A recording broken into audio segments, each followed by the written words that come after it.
Only me. Only me. All things are only me.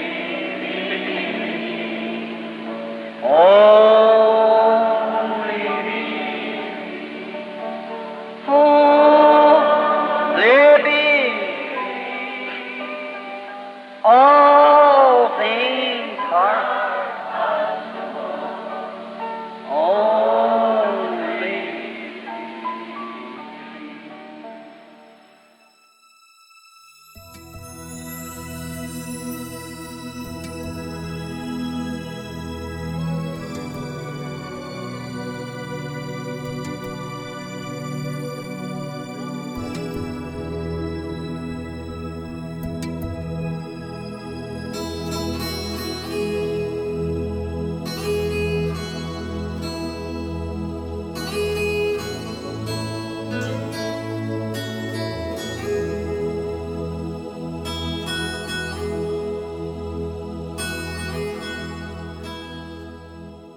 Momento de meditação.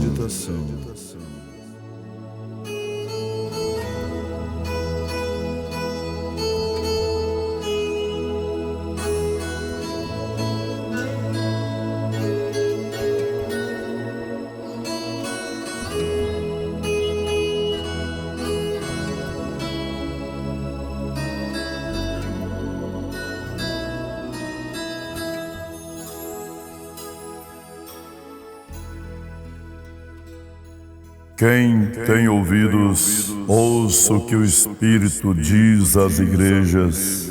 Ao que vencer, darei eu a comer do manar escondido, o qual ninguém conhece, senão aquele que o recebe.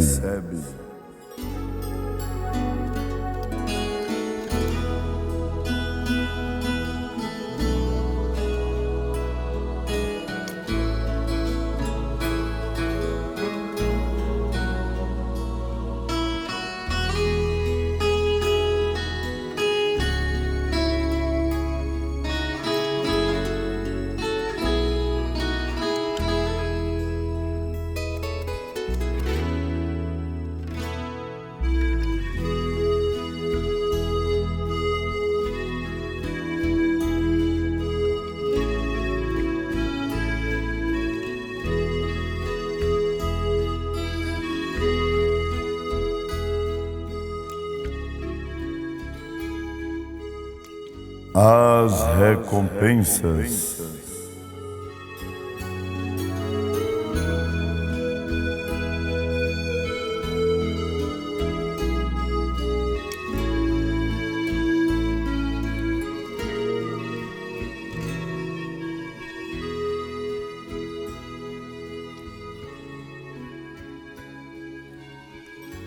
Nós lemos em Apocalipse, capítulo 2, versículo 17, o profeta de Deus para esta era, na mensagem à era da igreja de Pérgamo, na página 181, a seguir, o profeta diz: cada mensageiro a cada era oferece um incentivo ao crente, encorajando-o a ser um vencedor e, por isso, ser recompensado pelo Senhor.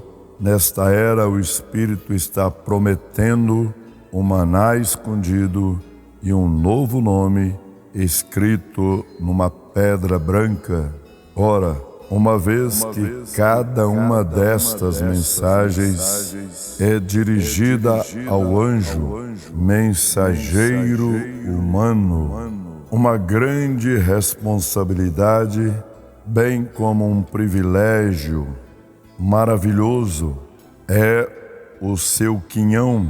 A estes homens, Deus faz promessas especiais, como no caso dos 12 apóstolos, assentados sobre 12 tronos, julgando as 12 tribos de Israel.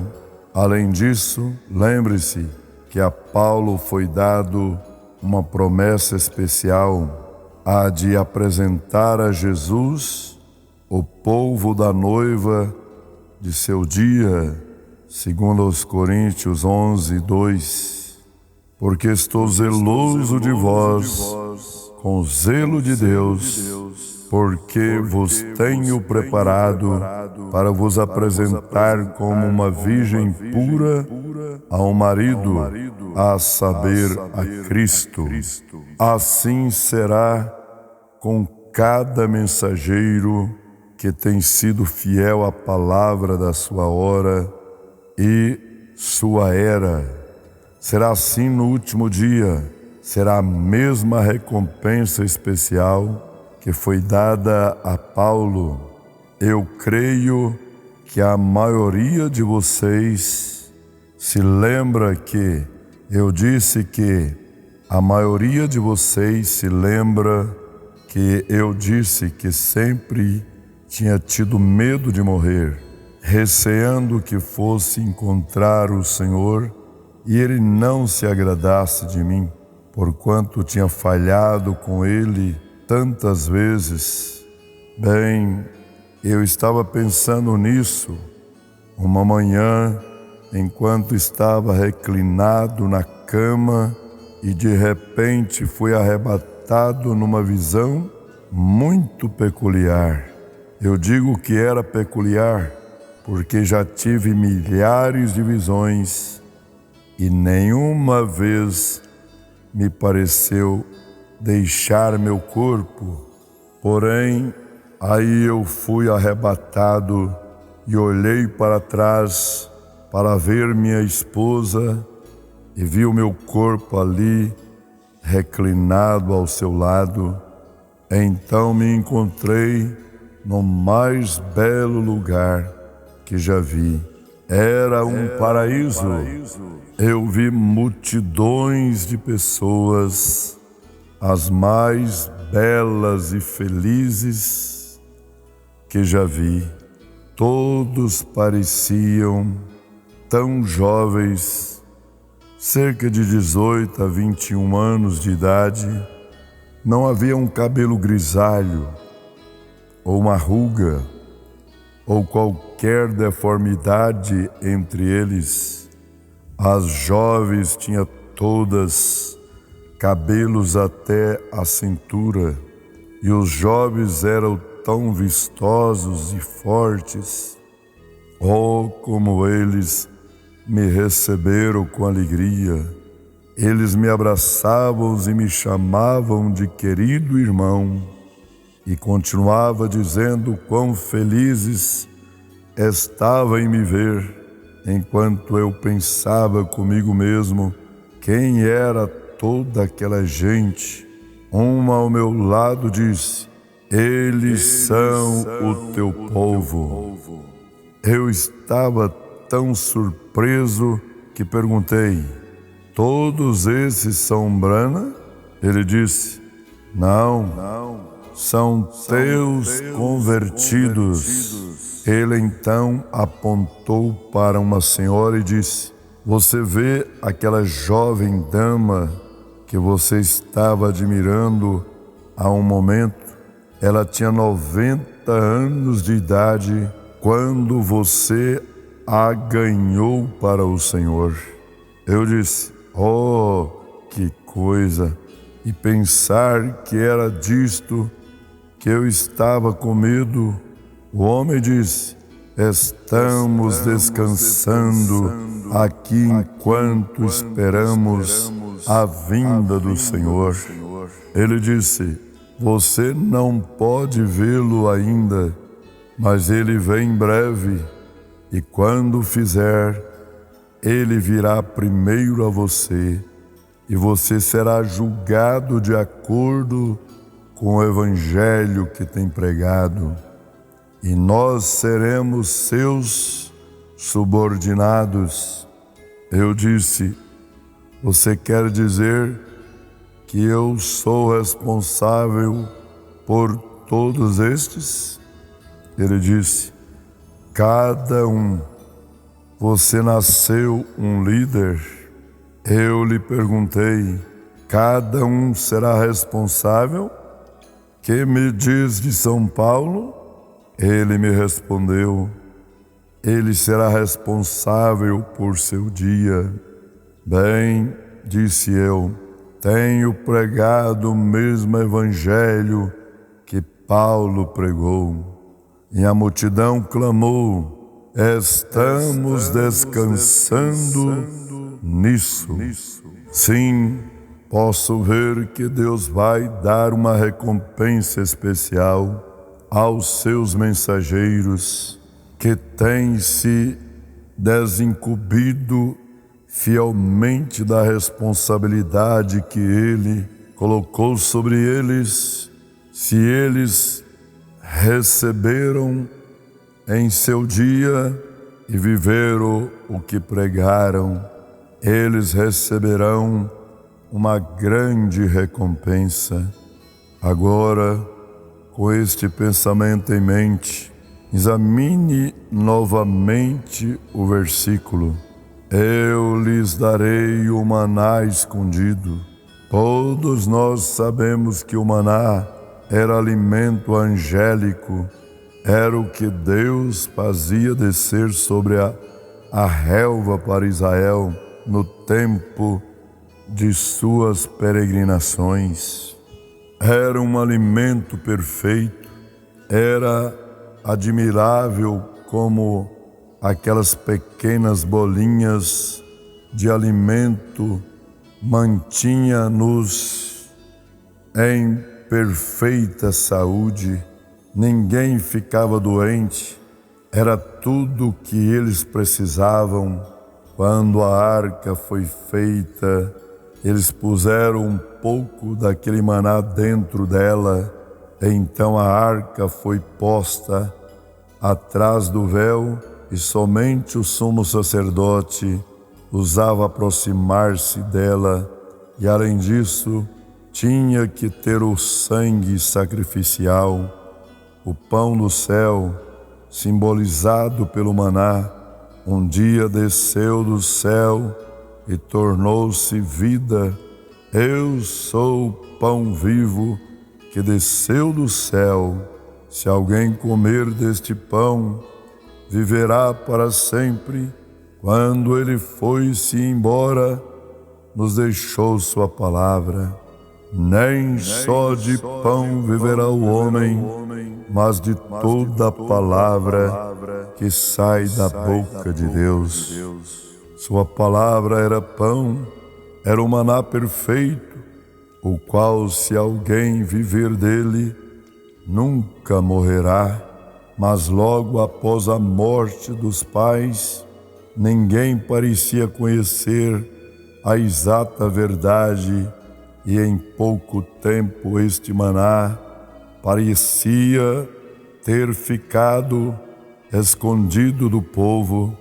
Mas em cada era Deus começou a dar de volta por revelação o que estava escondido, até que neste último dia, de acordo com Apocalipse 10:7, um profeta virá e revelará todos os mistérios, e então o Senhor virá.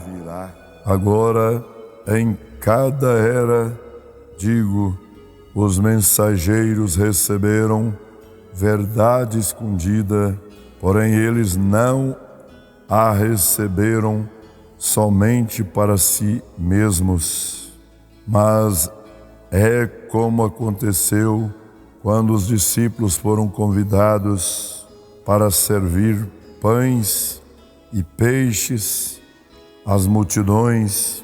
Jesus lhes dava o alimento partido e eles, por sua vez, o davam às pessoas. Deus dá seu maná escondido ao vencedor. Não pode ser de nenhuma outra maneira. Ele não abrirá os seus tesouros aqueles que rejeitam o que já está revelado. O que estive dizendo acerca do mensageiro de cada era, recebendo de Deus uma porção da verdade original do Pentecostes, está tipificado no Velho Testamento, onde Moisés foi ordenado a tomar 3 medidas e meia de maná e colocá-lo num vaso de ouro por detrás do véu do Santo dos Santos. Lá o sumo sacerdote de cada geração podia entrar com sangue sacrificial. Então ele podia tomar uma pequena porção deste maná, porque ele não se estragava, o qual era parte do original, e comê-lo. Agora, em cada era, ao mensageiro do Senhor, para aquela era foi dado a revelação de Deus para aquele período específico. Uma vez que o mensageiro fosse iluminado pela verdade, ele traria essa verdade ao povo. E aqueles cujos ouvidos fossem abertos pelo Espírito ouviriam essa verdade, creriam nela e a viveriam. Pois bem, há também a ideia da futura participação do maná escondido. Eu penso que será a eterna participação da revelação de Jesus Cristo nas eternas eras vindouras, de que outra forma poderíamos começar a conhecer as insondáveis riquezas de seu próprio ser, tudo que temos anelado, conhecer todas as nossas perguntas não respondidas, tudo isso será revelado, será de Cristo, que é nossa vida, que o receberemos. Às vezes pensamos que começamos a conhecer um pouco dele e de sua palavra aqui embaixo, e é tão bom, nos faz regozijar. Porém, um dia, quando nossa carne for transformada, e essa palavra e ele se tornarão o que nós jamais sonharemos ser possível. Também diz aqui que ele vai dar ao vencedor uma pedra branca, e dentro não sobre a pedra, um novo nome. Que ideia familiar! Abrão foi mudado para Abraão, Sarai para Sara, Jacó para Israel, Simeão para Pedro e Saulo para Paulo. Estes nomes ocasionaram uma mudança, ou foram dados por causa de uma mudança, pois somente depois que Abraão e Sarai tiveram seus nomes mudados pelo Senhor, que se tornaram aptos a receber o filho vindouro. No caso de Jacó, ele teve que vencer e depois foi chamado de príncipe. No caso de Simão e Saulo, quando receberam ao Senhor, a mudança deles veio, e hoje cada um de nós, crentes verdadeiros, tivemos uma mudança de nome. Nós somos cristãos, e um nome comum a todos nós, mas um dia teremos outra mudança. Com certeza receberemos um novo nome. Poderíamos muito bem ser que esse nome fosse nosso nome original e verdadeiro, escrito no livro da vida do Cordeiro desde a fundação do mundo. Ele conhece o nome, mas nós não. Um dia, por sua boa vontade, nós o conheceremos também. Deus os abençoe, em nome do Senhor Jesus Cristo. Amém.